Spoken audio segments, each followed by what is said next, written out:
जी नमस्कार, मैं हूं राज पाठक और आप देख रहे हैं बुलेट न्यूज टीवी। देखिए, बिहार में लोकसभा चुनाव में जिस तरीके से राजनीतिक सरगर्मी गर्म थी, तेज थी, अब उसका कहीं ना कहीं असर दिखने लगा है।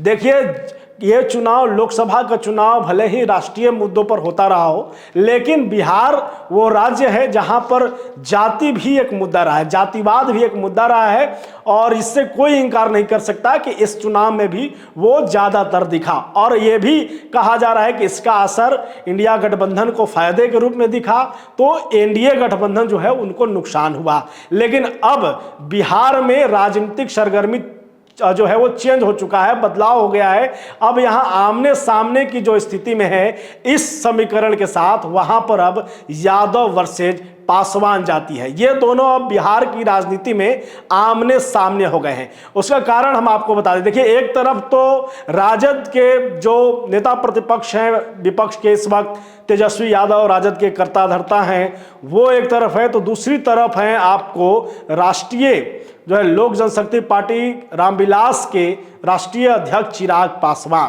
चिराग पासवान का कद अब इस कदर बड़ा हो गया है कि अब बिहार की राजनीति में एक महत्वपूर्ण भूमिका निभाएंगे। जैसे चिराग पासवान इस वक्त लोकसभा चुनाव में अपने 100% स्ट्राइक रेट के साथ देश भर में चर्चा में है और वहीं पर प्रधानमंत्री मोदी की कैबिनेट में उन्हें 3 अहम जिम्मेवारी सौंपी गई है। देखिए, एक तरफ तेजस्वी यादव बिहार के मुख्यमंत्री के बड़े चेहरे में शामिल हो गए हैं।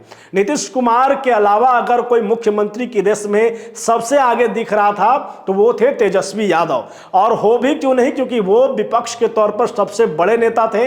विधानसभा चुनाव में उनके पास सबसे बड़े दल थे।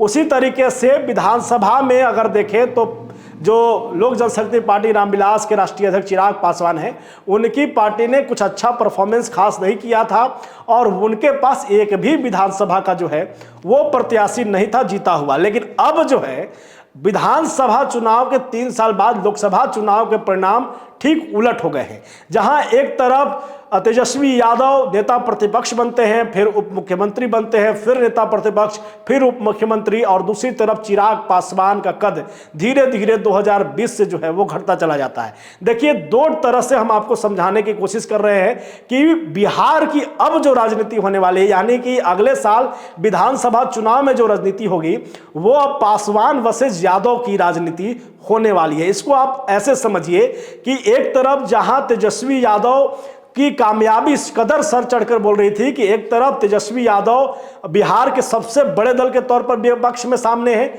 दूसरी तरफ उप मुख्यमंत्री बनते हैं वो, उसके बाद नेता प्रतिपक्ष बनते हैं, उसके बाद जो है फिर से उप मुख्यमंत्री बनते हैं, फिर अब जो है नेता प्रतिपक्ष हैं। तो दूसरी तरफ चिराग पासवान की अगर देखेंगे जर्नी को, तो 2020 में वो चुनाव लड़ते हैं और 2020 में उनके खाते में एक विधानसभा सीट आता है, वो भी उनके पार्टी से निकल जाते हैं प्रत्याशी। उसके बाद जो है उनके पास कोई भी लंबा चौड़ा जो है वो पोर्टफोलियो नहीं होता है, न उनके पास सांसद होता है कोई, न विधानसभा में ही कोई उसका उम्मीदवार उनका होता है। 2014 में चिराग पासवान चुनाव लड़ते हैं, 2019 में लड़ते हैं।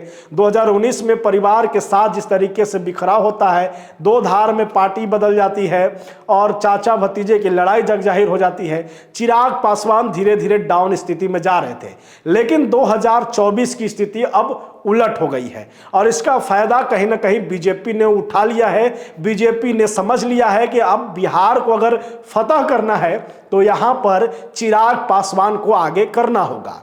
देखिए, एक तरफ जहां 22 लोकसभा सीटों पर तेजस्वी यादव चुनाव लड़ते हैं, लेकिन परफॉर्मेंस में उन्हें 4 सीट ही जो है वो मिलता है जीत के तौर पर। दूसरी तरफ चिराग पासवान एनडीए के तौर पर 5 लोकसभा सीटों से चुनाव लड़ते हैं और 5 लोकसभा सीट पर वो चुनाव जीतते भी हैं, और सिर्फ जीतते ही नहीं हैं, 100% स्ट्राइक रेट के साथ जीतते हैं। और इसका असर ये होता है कि प्रधानमंत्री मोदी उन्हें कहीं ना कहीं बिहार का भावी उम्मीदवार देख चुके हैं मुख्यमंत्री के, और इसीलिए जो है देश में बड़ी भूमिका इस वक्त चिराग पासवान की मिली है। 3 बड़े मंत्रालय उन्हें सौंपी गई हैं। तो चिराग पासवान का इस वक्त का कद कहीं ना कहीं बड़ा हो गया है और बीजेपी ने इसको भाप लिया है कि अगर जो है बिहार में अपने वोट बैंक को बनाना है और बीजेपी वापस राजनीति में बने रहना चाहती है तो पासवान जाति जो कि चिराग पासवान के साथ है वो कहीं नहीं जाने वाली है। और उसी के साथ चिराग पासवान के चलते बीजेपी और एनडीए को पासवान जाति का वोट मिलता रहा है।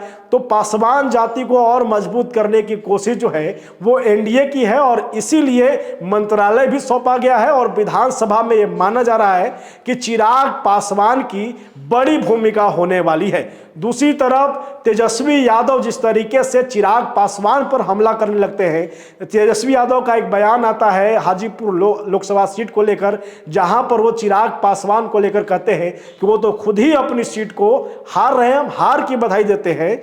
इस पर चिराग पासवान जवाब देते हैं कि आप 22 लोकसभा सीट पर चुनाव लड़े, 4 सीट ही सिर्फ जीते हैं, उसके बावजूद आपके पास इतना घमंड है, वो घमंड सर चढ़ कर बोल रहा है। यानी आप बात समझ लीजिए कि आने वाला जो स्थिति है वो यादव वर्सेस पासवान की होने वाली है और इसमें मजबूती जो दे रही है वो बीजेपी है। और बीजेपी ये चाह रही है कि अगर ऐसा आमने सामने का लड़ाई होगा तो फिर इसका फायदा एनडीए को मिलेगा।